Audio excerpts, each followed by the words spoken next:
Espero que ahora se me escuche un poco mejor. Parezco un poco una persona del servicio meteorológico. Pero les estaba hablando justamente de que si bien hay una ilusión de que dadas las prevalencias transversales de cualquier trastorno de salud mental en cualquier edad, es alrededor del 4%, cuando uno trata de medirlo durante toda la vida, vemos que las prevalencias crecen muchísimo. Y veíamos que habían 3 métodos como para medir estas prevalencias durante la vida. Habíamos visto que estaba los estudios de registro nacional, en el cual se agarran todas las estadísticas que existen, por ejemplo, de los servicios de psiquiatría o de salud mental de un país o de una región, y se ve cuánta gente consultó. Eso, como decíamos, tiene la consecuencia o el error metodológico que subestima la prevalencia, porque hay mucha gente que no consulta, o hay gente que consulta a otros profesionales que no necesariamente son los que nosotros estamos contando. Luego está el que muestro aquí en azul, que es el estudio retrospectivo, en el cual yo agarro una muestra que puede ser muy grande y con entrevistadores le pregunto a los participantes si alguna vez han tenido un problema de salud mental, sin importar si se consultó o no se consultó, simplemente se ha tenido un problema de salud mental, punto. Eso parece mucho mejor porque hay gente que no ha consultado que va a ser pesquisada por este conteo de la prevalencia, pero por otro lado es una entrevista. Es decir, la gente puede olvidarse de las cosas, no recordar o sentirse un poquito avergonzada o adolorida de recordar ciertas cosas, sobre todo que tienen que ver con problemas de salud mental o trauma, o etcétera, etcétera. Además, muchas veces este tipo de estudios no pesquisa pacientes más graves, más psicóticos, porque es muy difícil entrevistarlos en realidad. Y por último, el que les quería mostrar en verdad, que es el rojo, es el famoso estudio longitudinal de prevalencia, que es uno de los diseños que nosotros intentamos hacer acá en UCL y en el Anna Freud. En general, nuestros diseños son casi todos longitudinales porque, como decía Pia antes, para nosotros lo más importante es que esto se mida en un contexto del desarrollo. Y si bien se puede hablar de un estudio longitudinal de prevalencia, también se pueden hablar de estudios longitudinales, por ejemplo, de efectividad de una intervención, que es una de las cosas que voy a tocar después, porque les adelanto, la evidencia longitudinal a largo plazo de, en general, intervenciones para niños de 0 a 5 años, o lo que llamamos under 5 aquí,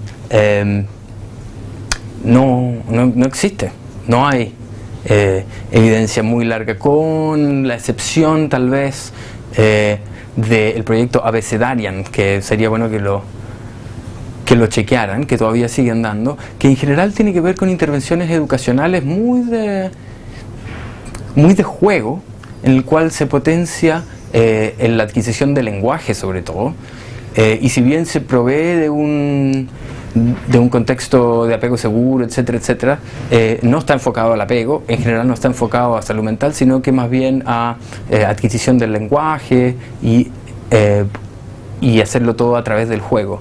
Esta intervención tiene una parte de 0 a 5 y otra parte de escuela primaria, y en general esto viene desde los 60, tiene 43 años de seguimiento este estudio. En general demuestran, bueno, los resultados son bien raros porque lo que ellos miden al final es salud cardiovascular. Una cosa muy extraña, pero efectivamente las diferencias entre la gente que estuvo en ese programa, el Abecedarian Project, y gente que no estuvo ahí, después de 43 años, las diferencias en salud cardiovascular son impresionantes. Ahora, yo no incluyo los detalles de este proyecto aquí porque no me parece que tengan que ver con el estado del arte. Es un proyecto súper antiguo, pero es el primero que hace una medición, y yo diría el único tan largo, que hace una medición positiva de la efectividad de la intervención. El diseño en rojo son varias entrevistas que implican un contacto frecuente con un entrevistador, por lo tanto se crea cierto nivel de confianza. Hay cosas que de repente en una sola entrevista gente no te hubiese contado y ahora te las cuenta porque hay un poquito más de confianza en qué sé yo. Y también el intervalo entre una entrevista y la otra generalmente facilita el recuerdo, y también facilita, por ejemplo, si uno se encuentra con un paciente que está muy sintomático, bueno, se puede saltar un punto y entrevistarlo después. No se pierde ese paciente como sucede con los estudios retrospectivos en azul. Y miren la cantidad de prevalencia que se encuentran en este tipo de estudios, cuando efectivamente uno intenta tener a toda la gente metida y que la gente intenta recordar toda su vida, se encuentran incluso prevalencias a 20 años de 85%, es decir, hay solamente un 15% de la gente que nunca va a tener un problema de salud mental. Es decir, hay que desechar un poco el mito de que la salud mental es lo normal. En realidad no es lo normal. Lo normal es tener algún problema de salud mental durante la vida. Ahora, ¿quiénes son estos individuos que están toda la vida sin sufrir un trastorno de salud mental? ¿En qué tipo de ambiente crecieron? ¿Cómo podemos medir eso? Porque si medimos eso podríamos empezar a separar grupos de riesgo y ver a quién debiéramos intervenir, en vez de hacer una intervención de prevención universal, por ejemplo. Identificar grupos de riesgo que van a tener, por ejemplo, mayores problemas de salud mental o que van a significar un mayor costo para sí mismos y para el resto de la sociedad ampliada. Pero necesitamos, tal vez para poder intervenir tempranamente, encontrar grupos de riesgo tempranos, ¿no?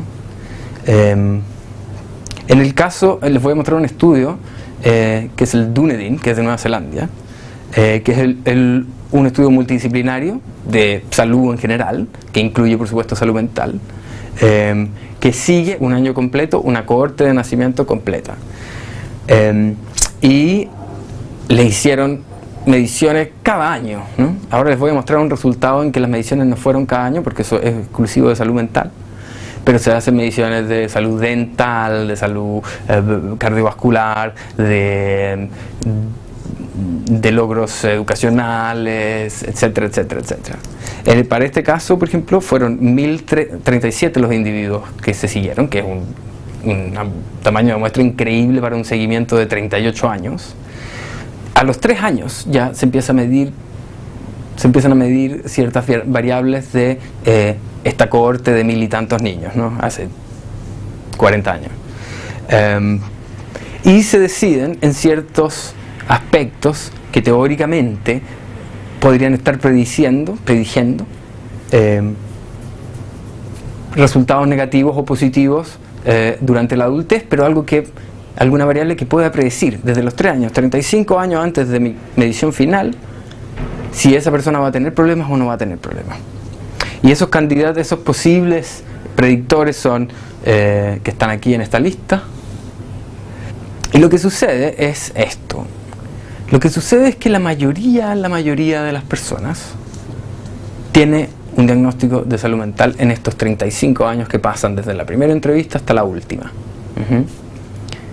Lo que empieza a suceder es que las personas que muestran un diagnóstico cualquiera de salud mental en cualquiera de estos puntos tienen más probabilidades de mostrar un trastorno de salud mental, cualquiera este sea, en un punto posterior.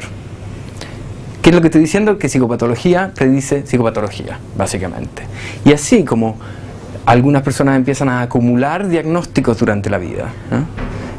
Hay gente que se le da un diagnóstico solamente en una de las 6 entrevistas. Hay otras personas que en 2 de estas 6 entrevistas durante estos 35 años. Lo que empezamos a ver en estos gráficos, el primero, es la gente que fue diagnosticada una vez o 2 veces. Y por el otro lado tenemos la gente que ha sido diagnosticada 3 o más veces. Y podemos ver cómo, además de que la depresión y la ansiedad como trastornos más prevalentes también tienden a subir, a mí me interesa mucho la barra verde.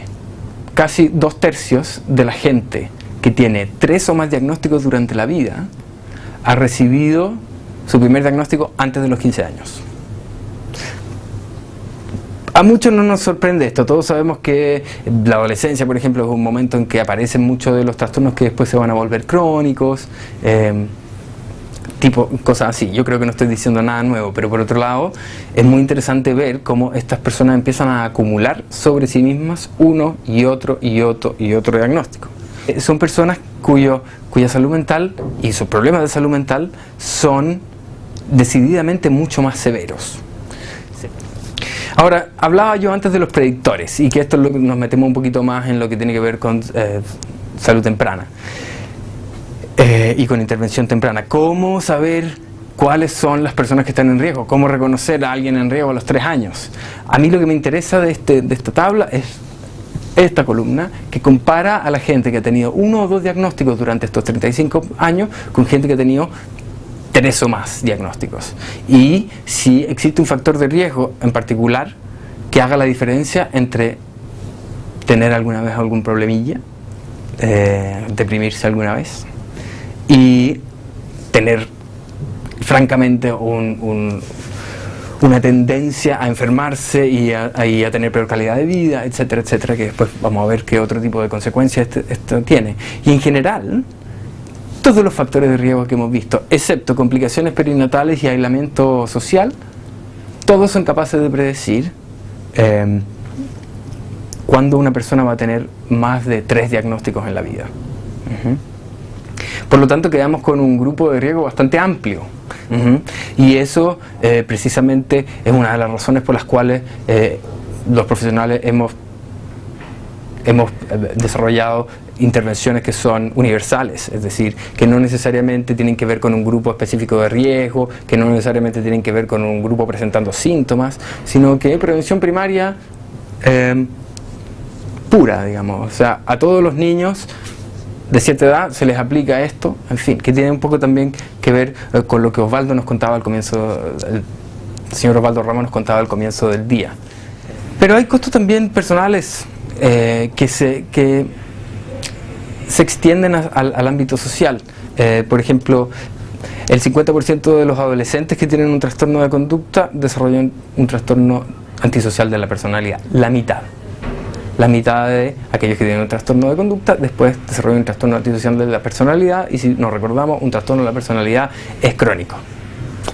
Problemas de salud a los 10 años están afectados a resultados económicos personales peores. Es decir, se obtiene menos educación y en general hay más cesantía y hay menores sueldos, etc. Por ejemplo, el trastorno por déficit atencional a los 10 años está asociado con el desempleo a los 30 años. Y a esto es lo que me refiero cuando les decía antes que la forma que tenemos de justificar intervención temprana tiene que ver con estos resultados negativos. O sea, aquí yo no estoy diciendo a gente que tenía un trastorno de déficit atencional a los 10 años, pero que yo traté con este programa, están mejor a los 30 que los que traté con este otro programa. Lamentablemente no tenemos mucha de esa evidencia. Pero tenemos esta evidencia negativa que tiene que ver con costos, ¿no? Y que tiene que ver con probabilidades, es decir, 20 veces más probabilidades de estar en la cárcel. No quiere decir que hayamos seguido a nadie por 30 años. Quiere decir que tomamos un segmento de la población que es identificable con el otro y lo seguimos, o hacemos lo que se llama un diseño longitudinal acelerado. No sé si tenemos tiempo para ver estas cosas metodológicas así, pero lo que quiero que se les quede un poco es el hecho de que nosotros justificamos intervención temprana desde lo negativo. Pero siempre queremos intervenir un poco desde lo positivo, es decir, queremos fomentar apego, queremos fomentar mentalización, queremos mejorar la relación con los padres, queremos en fin. Un dato más o menos rosa es que, por ejemplo, los hombres con conducta antisocial tienen más desempleo que gente sin conducta antisocial, pero cuando tienen empleo ganan más que el promedio. Y bueno, hemos visto ya desde hace unos años que se descubrió que efectivamente la gente con cargos de gerencia general, la gente con cargos en bancos, por ejemplo, con altos cargos en banco, efectivamente tienen trastornos de personalidad antisociales subclínicos o son antisociales no conductuales o bien simplemente exitosos. Y parece que hay ciertos niveles de la actividad productiva humana que necesita esos talentos. O sea, es medio extraño, pero para que los bancos funcionen como funcionan, parece que hay que tener antisociales metidos en los bancos. Ahora, lo que empieza a suceder cuando uno empieza a seguir a esta gente que tiene algún riesgo durante la infancia, en fin, es que empiezan, uno, a acumular estos diagnósticos, y dos, empiezan a separarse del resto de la población en tanto cuánta plata gastan, cuánta plata de la sociedad, cuántos costos tiene para todos nosotros estas personas. Y como les decía antes, un 22% de la gente consume más o menos un 80% de los recursos. Y, por ejemplo, aquí tenemos, este es el 22% de la cohorte total que se siguió a los 1037. Tenemos 66% de gente que está en social welfare, que quiere decir seguro de desempleo, que te pagan la casa, que te van a buscar, que te buscan empleo nuevo, en fin, es una serie de gastos que hacen los gobiernos, especialmente en los países desarrollados. Más de la mitad de estas personas son fumadores, 40% de estas personas son obesas, 78% de los medicamentos que se recetan en la salud, en cualquier tipo de medicina, el 80% se le da a este 22% de la población durante toda su vida. Y este es un 30% de el total que gasta menos, ¿no? Y tienes, por ejemplo, un 6% de gente que efectivamente está desempleada y que necesita apoyo del Estado, pero tienes, por ejemplo, un 0% de gente que está metida en crímenes, que también son gastos para el sistema judicial, para el sistema penal, etc. Ahora, habíamos visto que nuestra población de riesgo para aquellos que van a acumular diagnósticos con respecto a aquellos que no los acumulan tenía que ver con casi todos los riesgos posibles. En este caso, el riesgo de ser una de las personas más caras durante tu adultez tiene que ver con una familia a los 3 años, una familia económicamente deprivada, maltrato, bajo coeficiente intelectual y bajo control de impulsos. Esos 4 factores de riesgo, cuando se están juntos, van a predecir, y la predicción es por ahí, la correlación es por ahí por 0.87. Es una excelente, de hecho lo tengo aquí, es una excelente predicción. Tener maltrato, familia socioeconómicamente deprivada, bajo control de impulso y bajo coeficiente intelectual a los 3 años, predice que uno va a ser parte de este 22% de los más gastadores, con un área bajo de curva de 0.87. Es una predicción casi perfecta si tenemos que el 1 es nuestra meta imposible. Ahora, tenemos estas realidades de, uno, justificar la intervención temprana basado en aspectos negativos, porque son los únicos aspectos que hemos logrado seguir hasta ahora. Y tenemos también que la intervención temprana, o sea, que estos resultados nos demuestran que efectivamente hay un lugar que hace mucho sentido para la intervención temprana, porque si pensamos que cosas negativas nos llevan a resultados negativos o mucho más negativos cuando pasa el tiempo, no es un salto lógico muy descabellado decir que si metemos elementos positivos vamos a evitar estas consecuencias negativas después. Sin embargo, y quiero que quede muy claro, con la excepción del Abecedarian, que este proyecto de 43 años cumple este año, no existen muchas mediciones positivas. Ahora, importante, del Abecedarian, si bien los resultados tienen que ver con salud cardiovascular, se ha demostrado que el mayor impacto del programa, que tiene que ver con promover el uso del lenguaje y el juego, el mayor impacto está entre los 0 y los 5 años, entre los 3 y los 5 en realidad, y no en la salud, y no en la escuela primaria, que se continúa haciendo el programa en general, de un programa bien caro de acompañamiento, en fin.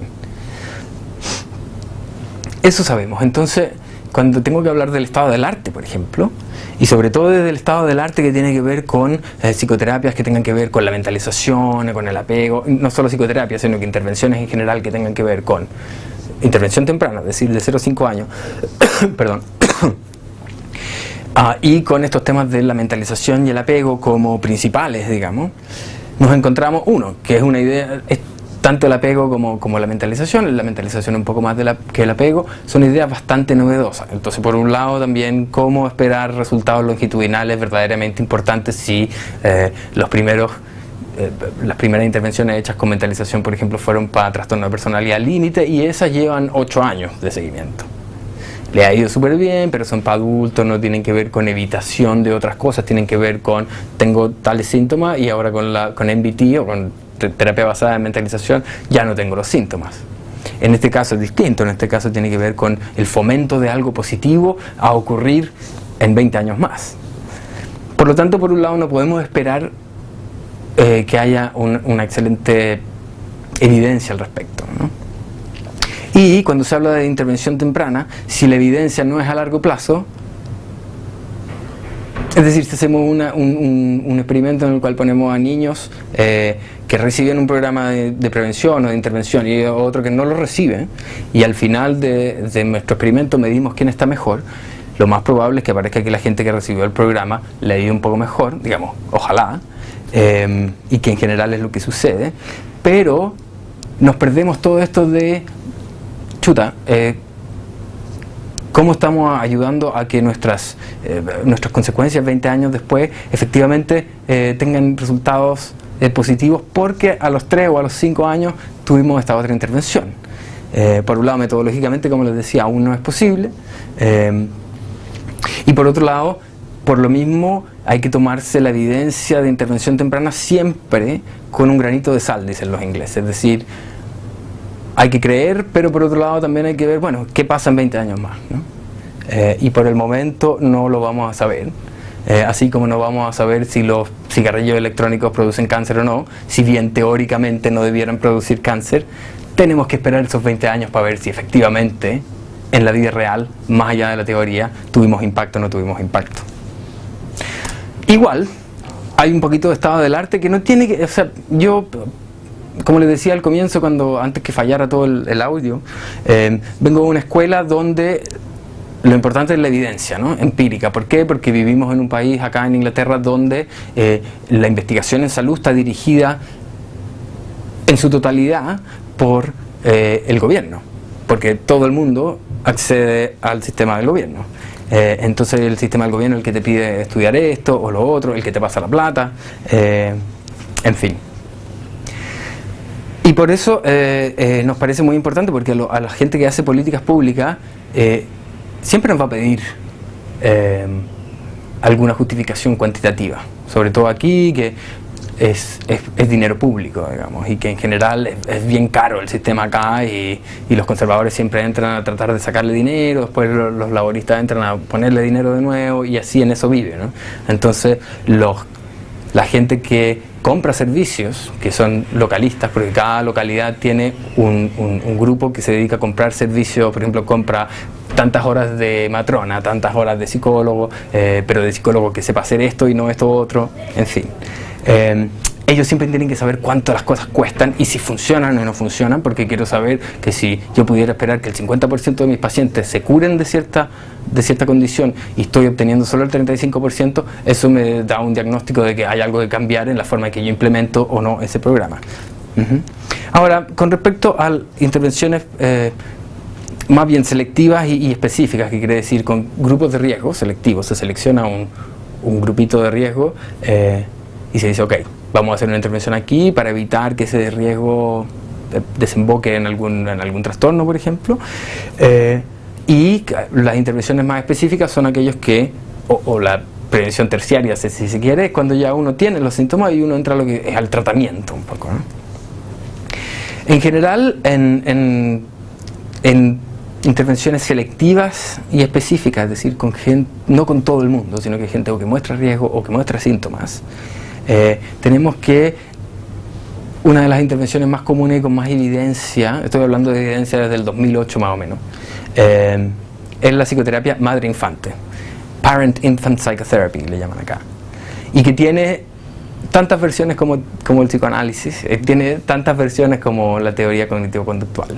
Es decir, cada vez que encontramos un ensayo aleatorio con grupo control, por ejemplo, lo estamos encontrando de ese tipo de Parent-Infant Psychotherapy, no de todo el Parent-Infant Psychotherapy. Como es un error decir el psicoanálisis no funciona. Bueno, hay psicoanálisis que funcionan mejor que otros psicoanálisis, hay cognitivo-conductuales que funcionan mejor.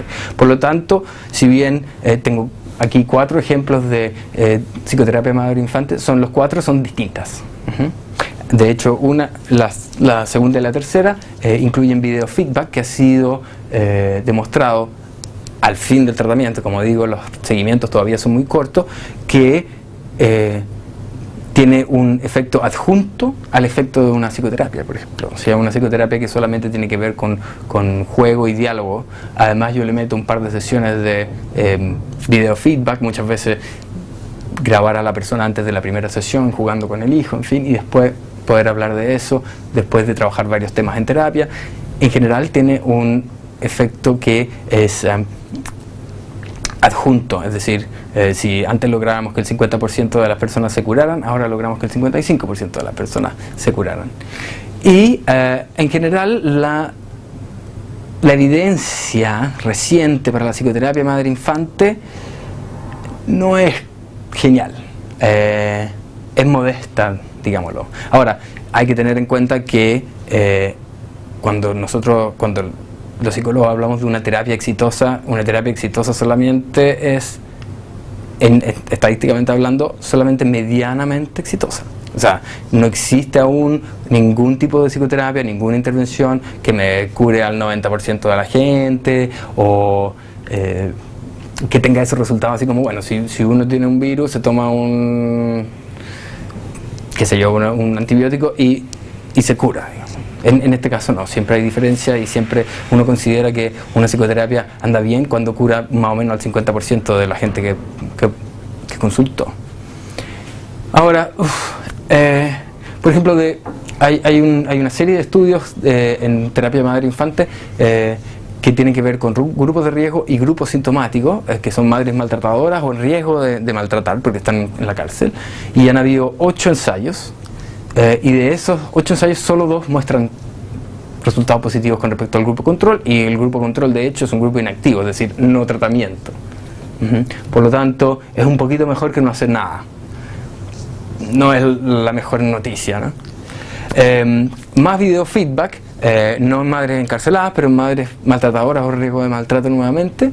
2 ensayos muestran que los bebés después eran madres con bebés muy pequeños, que los bebés tienen mayor apego seguro y menor apego desorganizado. Ahí tienen las cifras. Mayor apego seguro, 52% de los bebés en el lado de la intervención tuvieron apego seguro, mientras que en el grupo control solo un 33%, y las cifras son más o menos similares, pero contrarias cuando se trata de apego desorganizado, donde un 57% del grupo control continuaba con apego desorganizado, mientras que solamente un 32% del grupo de intervención tenía apego desorganizado. Sabemos muy bien, y estaría perdiendo el tiempo un poco si les dijera que el estilo de apego efectivamente predice una serie de resultados posteriores durante la vida, ¿no?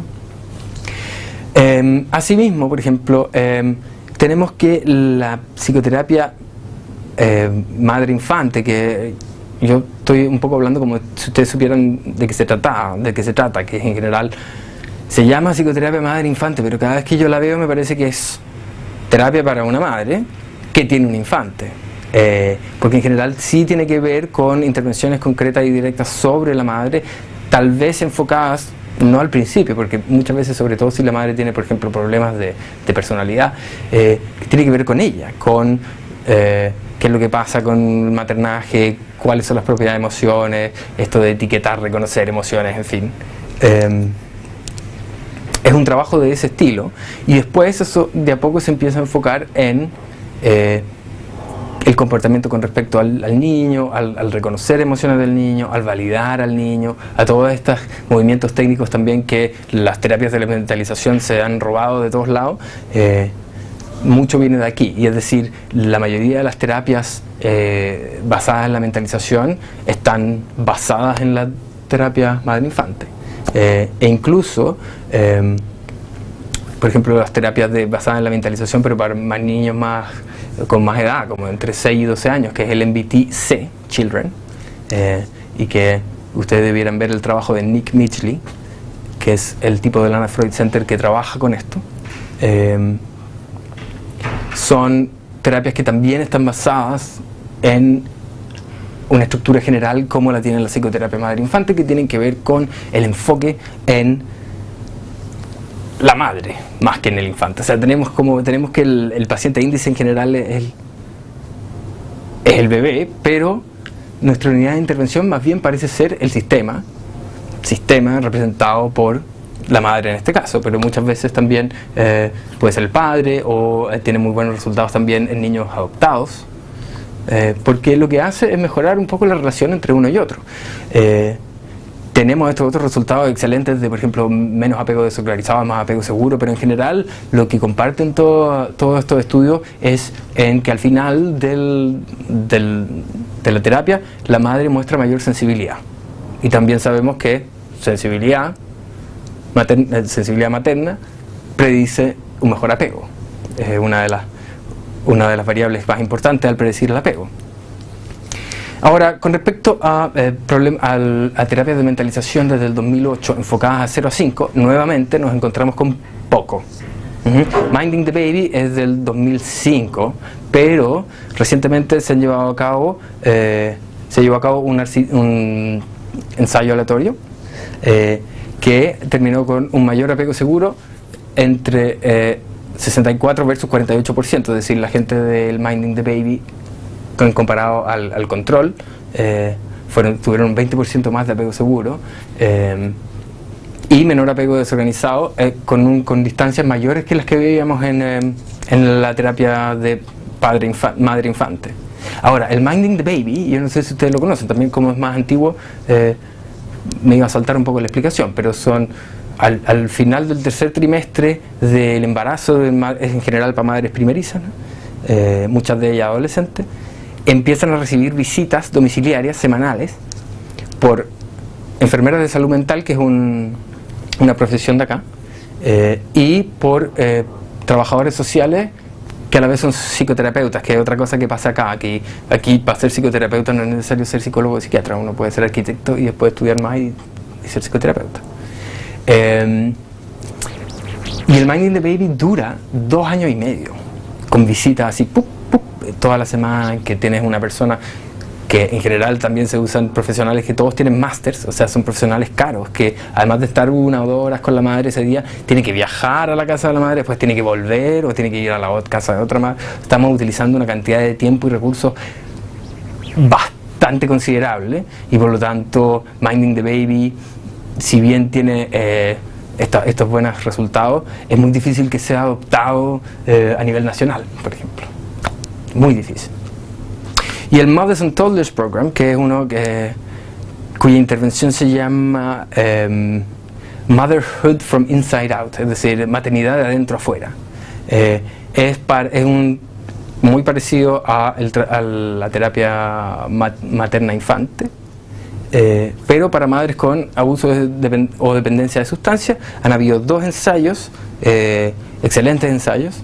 Y en general lo que sucede es que la función reflexiva de la madre sube, hay mayor coherencia, sensibilidad, calidad de representación en la entrevista de apego adulto, que en la escala de función reflexiva, y hay mejoras en maternaje, son mejoras comportamentales, hay mejoras en sintomatología, sobre todo de depresión y ansiedad. Ahora, en general estas son mujeres que están en un primer momento de un tratamiento por adicciones. Entonces, ellas están sufriendo muchísimo lo que tiene que ver con síndromes de abstinencia, con todas las consecuencias de la dependencia, que en general llegan a absorber tu cabeza de manera completa, y más encima tienes un bebé. Entonces, esto se trata al comienzo de intentar obtener esta satisfacción dopaminérgica de la droga a través de la relación con el bebé. Sin embargo, el terapeuta primero se mete entre medio de esta relación, porque es más importante primero que la madre logre mentalizarse a sí misma, y hasta ese punto estamos hablando casi de un MBT para adicciones, digamos, y muy lentamente empezar a trasladar estos nuevos conocimientos, esta nueva capacidad de mentalización, de entender los pensamientos propios y ajenos y los sentimientos propios y ajenos como base de nuestro comportamiento, y empezar a hacerlo de a poco en el bebé, ¿no? Perdonen, me interrumpieron, pero porque me están diciendo que mi voz se escucha en todo el pasillo. Creo que quedé un poco traumado después de que no se me escuchaba bien, y ahora estoy impostando la voz como si fuese un actor de Shakespeare. Esta es la evidencia nueva de intervenciones tempranas que tienen que ver con mentalización y apego. Es decir, intervenciones que en general muestran y miden de manera voluntaria y bastante específica cuáles son los cambios en el apego y en las capacidades de mentalización de los pacientes, y cómo se comparan esos cambios a no tener tratamiento o a tener otros tratamientos. Ahora, todo esto está medido al final del tratamiento. No hay ninguno que tenga aún un seguimiento como para poder decir, este es el programa. Este es el programa que tenemos que utilizar porque sabemos perfectamente o tenemos una muy buena idea de cómo va a funcionar en 30 años más. No lo sabemos. Ahora, si se dan cuenta, ninguno de estos programas es terriblemente preventivo. Es decir, tenemos gente en riesgo, pero en súper alto riesgo, como madres encarceladas, por ejemplo. No es un riesgo así cualquiera. Es un riesgo bastante obvio y fácil de pesquisar también, porque hay veces que ciertos factores de riesgo no son muy fáciles de pesquisar, y ahí tal vez habría que hacer otro trabajo de diagnóstico dentro de, por ejemplo, jardines infantiles, etcétera, para poder pesquisar ciertos riesgos y poder actuar de manera concordante. Pero estas en general no son muy preventivas. Ahora, estuve buscando también cosas más preventivas, más universales en cierto sentido. Es decir, cuando yo hago una intervención a todas las personas que están en tal colegio o a todas las personas que tienen tal edad, que son, por supuesto, que programas mucho más caros, porque se aplican mucho más, y aún así las intervenciones preventivas universales enfocadas en apego y que son recientes, encontré 14 ensayos que incluyen psicoterapia interpersonal, consejería no directiva, terapia cognitivo-conductual, masaje infantil, visita a domicilio para coaching relacional, entrenamiento parental, que es una de las intervenciones más importantes, por ejemplo, en adolescencia y en trastorno de conducta, y también psicoterapia madre-infante, pero aplicada a un nivel como paraguas, es decir, manteniendo todo un demográfico adentro. Muestran un tamaño acumulado del efecto pequeño, muy pequeño, que es un 0.32 del Hedge-G. Esto quiere decir que da igual un poco si hacer o no hacer terapia, es muy pequeño. ¿Y por qué sucede esto? Esto sucede básicamente porque cuando nosotros hacemos una intervención sobre todo un clúster de personas sin saber si tienen riesgo o no tienen riesgo, simplemente porque son parte de un grupo etario o geográfico, la gente que está bien, en general no se beneficia mucho de estos programas. Sigue estando bien, digamos. Por lo menos no es iatrogénico, eso es una buena cosa. Pero, si estamos considerando el costo, por ejemplo, profesional, económico, social, de programas universales, y vemos que el tamaño del efecto en realidad, a la gente que sigue bien, cancela a aquellos que efectivamente estaban mal y empezaron a irle mejor con la psicoterapia, se cancelan uno a otro y tenemos un tamaño general del efecto que es 0.32. Por lo tanto, cobra importancia hablar de grupos de riesgo, cobra importancia el hablar de seguimientos largos, cobra importancia hablar de cuidado con imponer un programa general a todos, porque es un gastadero de plata, diría mi padre. Pese a que los resultados son más o menos buenos, no geniales, pero están cerca a resultados de otros tipos de psicoterapia que tienen más evidencia, la evidencia para mentalización, la evidencia para apego a largo plazo es todavía muy escasa. Existe una falta generalizada de evidencia que yo lo sé un poco de primera mano porque bueno, estamos haciendo este trabajo ahora para la corona. Estamos haciendo también, el año pasado me pidieron este mismo trabajo, es decir, ver qué es lo que funciona en intervenciones de 0 a 5 años en psicología para el gobierno de España, y es un trabajo que en algún minuto yo tuve que parar y decir, en realidad no hay nada. Que fue bien vergonzoso, pero al mismo tiempo hay un profesor de acá que es muy famoso en el estudio del apego que se llama Pascoe Fearon, que el gobierno de acá de Inglaterra le pidió lo mismo el año pasado que me pidieron los españoles. Y yo, en algún minuto nos encontramos por ahí en un pasillo y nos dimos cuenta que estábamos haciendo lo mismo, y trabajemos juntos, y al final terminamos los dos muy avergonzados de tener que ir donde la gente que nos había contratado para decirles, no pasa nada, ¿no? Ahora la corona nos ha pedido el mismo trabajo nuevamente, pero ahora vamos hasta 25 años, así que por lo menos podemos presentar un par de resultados, ¿no? Varias guías clínicas nacionales, sobre todo en países donde el sistema de salud público es universal, como aquí en Reino Unido o como en Holanda, aún recomiendan otros enfoques más cognitivo-conductuales, enfoques sobre todo más conductuales, y que sean especializados por trastorno, es decir, así es como se trata a un niño que tiene enuresis, así es como se trata, pero con el diagnóstico, porque en general son intervenciones súper específicas. Más bien el apego y la mentalización vemos que están incluidas un poco en todo, ¿no? Bueno, por un lado, somos baratas, las intervenciones conductuales son mucho más baratas porque necesita gente menos preparada y porque en general son más rápidas, más cortas, tienen que ver con el síntoma preciso, el síntoma desaparece y ¡boom! Da igual, o sea, por ejemplo en depresión, si tienes un niño de alrededor de 10 años deprimido, lo más probable es que con terapia cognitiva conductual de grupo, que es súper barata, estamos hablando de un retorno de inversión de como de 27 a 1, a los 2 años va a tener depresión de nuevo, pero estuvo 2 años sin. Entonces un poquito por ahí va el razonamiento de aquellos que deciden gastarse la plata pública y deciden en qué nos vamos a gastar la plata, ¿no? Muchas veces la cantidad impresionante de evidencia que tienen otros enfoques más conductuales se traslada de manera un poquito no ortodoxa a otro grupo de etario. Es decir, bueno, tenemos muchísimos estudios positivos acerca del resultado de la terapia cognitivo-conductual en depresión para niños de 10 años.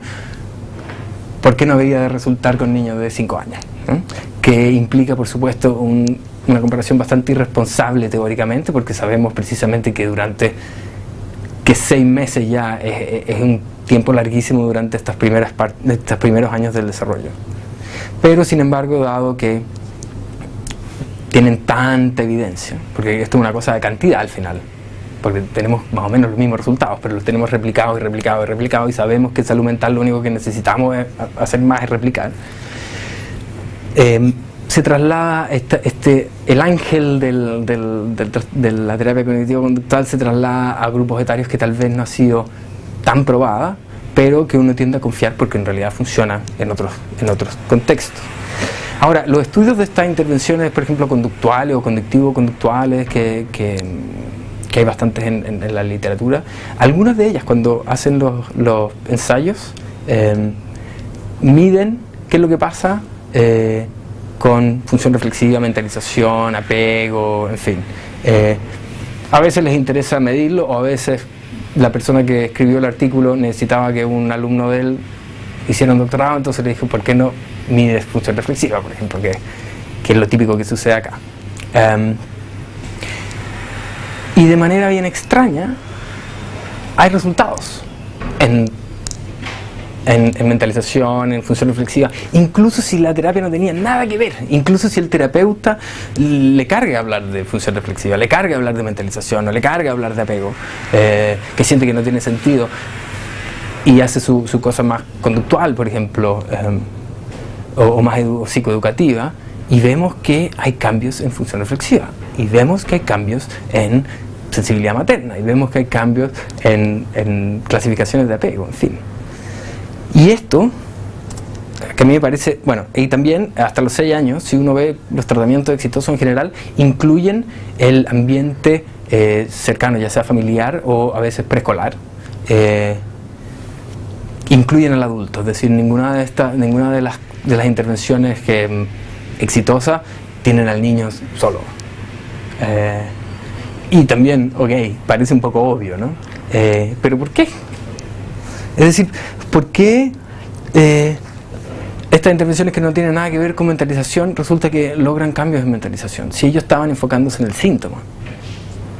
¿Por qué las intervenciones que incluyen a los padres o a los profesores más cercanos, por qué terminan esas siendo las que les va bien? Si el paciente índice es el niño, ¿no?